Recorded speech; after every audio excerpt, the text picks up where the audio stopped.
सांगणार rescue operation कसं सुरू आहे? पालकमंत्र्यांचा फोन आला होता का तुम्हाला?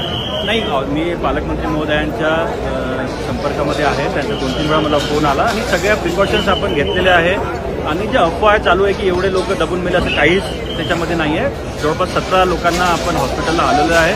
ते मायनर इंजुरी त्यांना झालेली आहे. काही लोकांना नंदिनी हॉस्पिटलमध्ये ॲडमिट केलं आहे, काही लोकांना मॅक्समध्ये आपण शिफ्ट केलेलं आहे. आणि आपण बघत असाल मागे NDRFची टीम, पोलीस प्रशासन, महसूल प्रशासन सगळं ते जे प्रोटोकॉल आहे एका डिझास्टर झाल्यावर कसं प्रोटोकॉल असेल त्या हिशोबाने आपण ते मलबा काढण्याचं काम आपण करत आहोत. सध्या कसलीही पॅनिक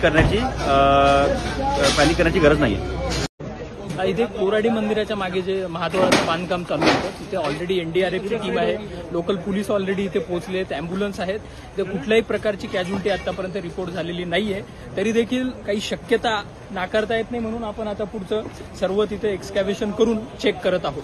परंतु आतापर्यंत काही कुठलीही कॅज्युलिटीची शक्यता इथे दिसत नाहीये. थँक्यू.